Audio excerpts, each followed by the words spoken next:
यहाँ सुखदेव जी कहते हैं कि महाराज इस प्रकार मैया राधा ने भगवान कृष्ण को दंडवत प्रणाम किया और कहा कि हे कृष्ण, आप बड़े निर्दयी हो। परसों की कहने के बावजूद आज बरसों बीत गई, लेकिन कन्हैया दर्शन दिए तो तुमने नहीं, मेरे पास में मैया रुक्मणी को भेज दिया। भगवान कृष्ण गदगद हो जाते हैं, कहते हैं कि हे कृष्ण, वही कृष्ण है, वही राधा है। तो यहाँ कहते हैं कि महाराज इधर में सुखदेव जी विचार करते हैं, यहाँ यज्ञ संपूर्ण हुआ, भगवान कृष्ण द्वारिका में आ जाते हैं। तो कहा जाता है कि अब बात आती है बचपन के सखा की, जिसका नाम सुदामा था, जिसका नाम सुदामा था। लेकिन एक बात हमें याद आ गई, वो कौन सी? अभी हमारे पेड़ वाले भैया नहीं थे तो यहाँ जनता इनकी मांग कर रही थी। यूं कह रहे थे वो बैयर सी आवाज के कहाँ गए?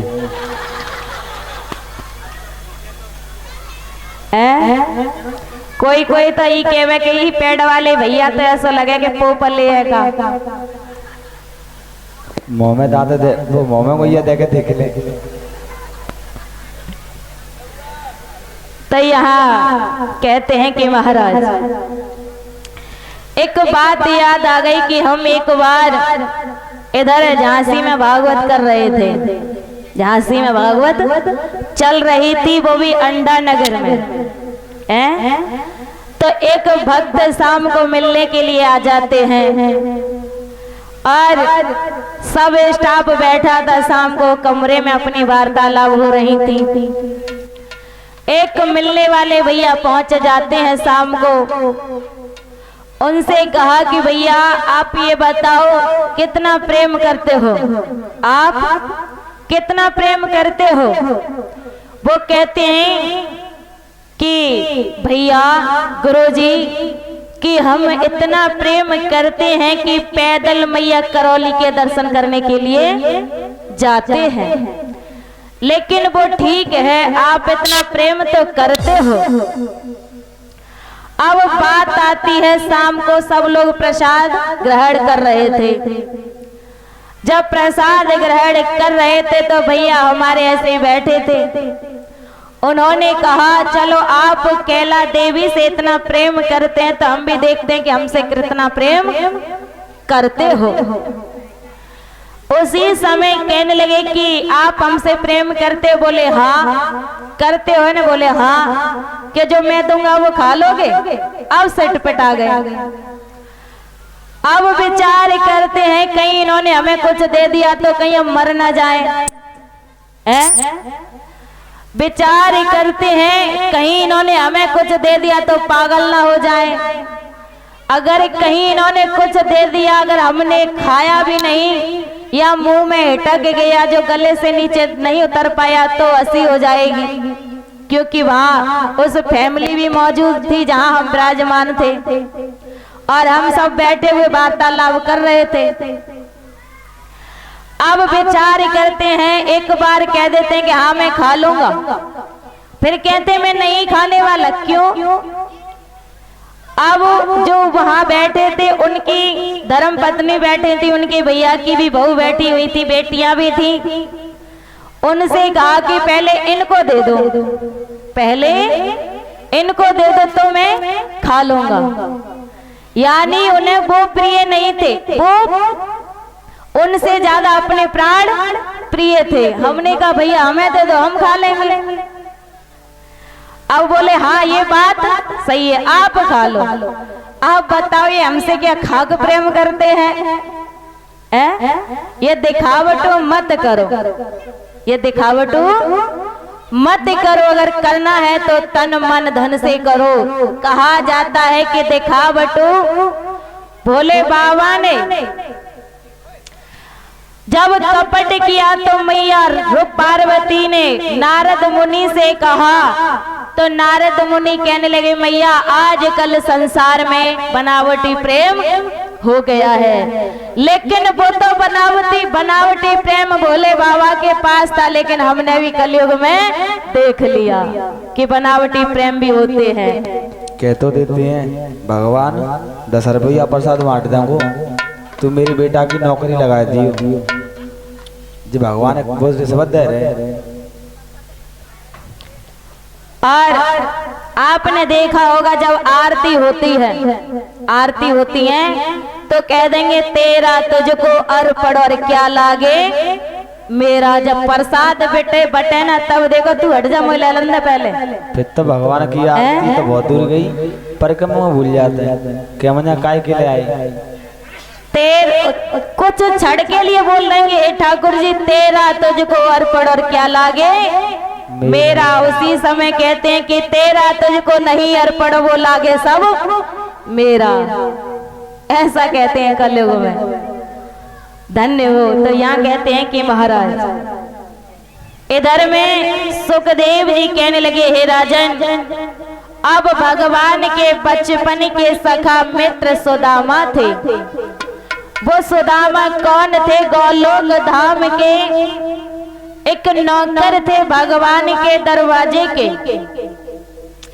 और जब भगवान के दरवाजे के पहरेदार थे तो मैया लक्ष्मी जाती हैं। भगवान नारायण शयन कक्ष में विश्राम कर रहे थे और इधर में भगवान नारायण ने ये कहा कि कोई दरवाजे पर आए तो जब तक हम शयन कक्ष से बाहर ना निकलें तब तक गृह प्रवेश ना करें। आज उसी का पालन श्री गोलोक धाम में सुदामा जी कर रहे थे।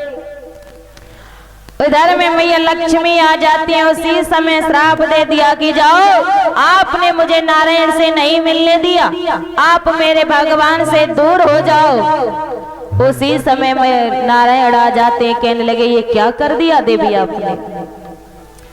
यहाँ नारायण कहने लगे कि भक्त तू जा तो रहा है, लेकिन ऐसा प्रेम तेरा होगा जो कि संसार में तेरा गुणगान होता रहेगा। तो आज ऐसे ही सुदामा जी मृत्यु लोक धाम में आ जाते हैं। और जब मृत्यु लोक धाम में आ जाते हैं प्रभु, ब्राह्मण के यहाँ उन्होंने जन्म लिया।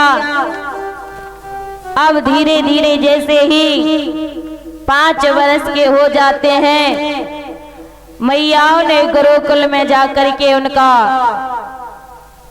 दाखिला करा दिया। जब दाखिला हो जाता है महाराज, इधर में भगवान कृष्ण का भी हुआ। दोनों भाई गुरुकुल में अध्ययन करते हैं। आज उन्होंने अध्ययन करना आरंभ कर दिया तो कहते हैं प्रभु इधर में क्या होता है। और भगवान कृष्ण सुदामा से कहते हैं कि सुदामा तुझे मैं एक गायत्री मंत्र याद कराने के लिए देता हूँ, जो गुरु ने दिया है उसी को याद करना भैया। इधर में सुदामा जी विचार करते हैं कि अगर मैंने मंत्र याद कर लिया तो मेरे पिताजी मुझे इसी काम में समर्पित कर देंगे। कभी किसी के यहाँ जाओ, कभी किसी के यहाँ जाओ, वो मुझे करना अच्छा नहीं लगेगा। मैं तो भगवान का चिंतन करना चाहता हूँ, गोविंद से अलग जाना नहीं चाहता। यहाँ तक की बात है कि सुदामा को भगवान कृष्ण ने बार बार समझाया, गुरु ने बार बार समझाया, लेकिन उनके अध्ययन की वजह मेरे श्याम सुंदर के चरणों में प्रीत बढ़ जाती है। आज उन्होंने एक मिट्टी की प्रतिमा को बना लिया। भगवान कृष्ण की प्रतिमा अपने सीने से लगा करके रखते हैं। स्नान ध्यान किया, उनका भजन पूजन करना आरंभ कर देते हैं। भोजन बनाया, प्रसाद गोपाल के लिए लगाया, ऐसा करते हैं। तो यहाँ महाराज कहते हैं कि प्रभु इधर में क्या होता है कि एक बार गुरु मैया ने भगवान कृष्ण से कहा, लाला आप एक काम करो, घर में भोजन बनाने के लिए लकड़ी नहीं है, आप जंगल में जाकर के लकड़ियों को ले आओ। उसी समय भगवान कृष्ण चलने के लिए तैयार हो जाते हैं, जंगल में पहुंच जाते हैं। जंगल में जैसे ही लकड़ियों को तोड़ना आरंभ किया, लेकिन इधर में क्या होता है कि आज बादल गरज करके आ जाते हैं, काली काली घटाएं घिर आती हैं, बिजली तड़तड़ा रही थी, आज छोटी छोटी बूंदों का झरना आरंभ हो जाता है, शीतल हवा चलना प्रारंभ हो जाता है। इधर में मेरे श्याम सुंदर उस वृक्ष के ऊपर थे, लकड़ियों को, सूखी सूखी लकड़ियों को तोड़ रहे थे सुदामा। जब वृक्ष के नीचे था, घर से आया था, तो मैया गुरु मैया ने उसे चना दे दिए थे कि लाला तुम्हें जब भूख लगे तो चना को चाव लेना और उसके बाद में जल का पान कर लेना। जब ये बात कही तो सुदामा कहने लगा, ठीक है मैया। आज सुदामा को जब भूख लगी तो मेरे श्याम सुंदर को चना नहीं दिए, उस वृक्ष के नीचे चनाओं को कटर कटर कटर करके उसको चबा लेते हैं। इधर में सुदामा से भगवान कृष्ण ने कहा, भैया भूख लग रही, अगर मैया ने कछु दया हो तो हमें दे दे लाला, भूख लगी है। का खा रही हो सुदामा?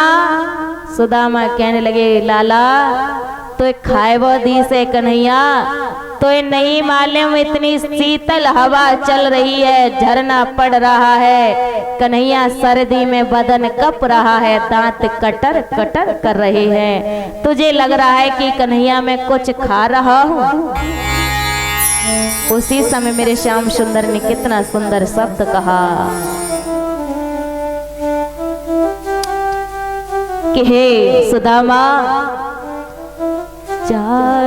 जाकी रही भावना तैसी, प्रभु मूरत देखी तिन तैसी।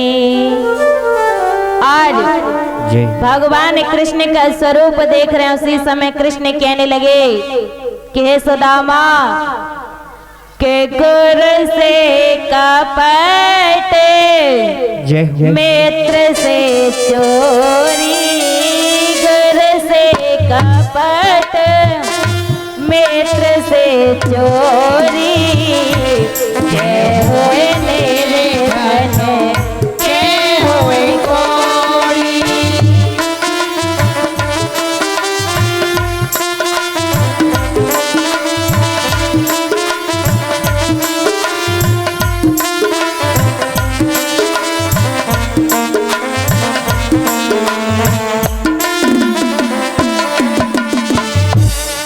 मंगल भवनया मंगल हारी, मंगल भवन अमंगल हारी, द्रवो सदशरथ अजर बिहारी।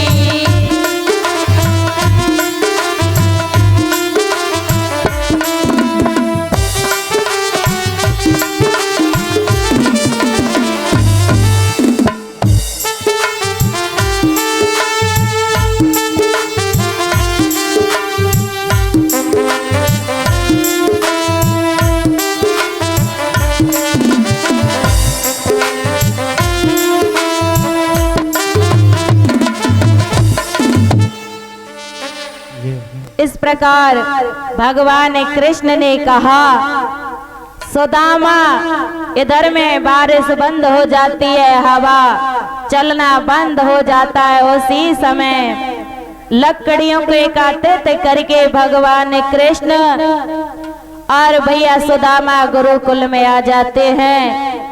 आज मैया ने भोजन बनाया आरंभ किया, प्रसाद लगाया, बांके बिहारी का सभी बाल गोपालों को प्रसाद दे दिया।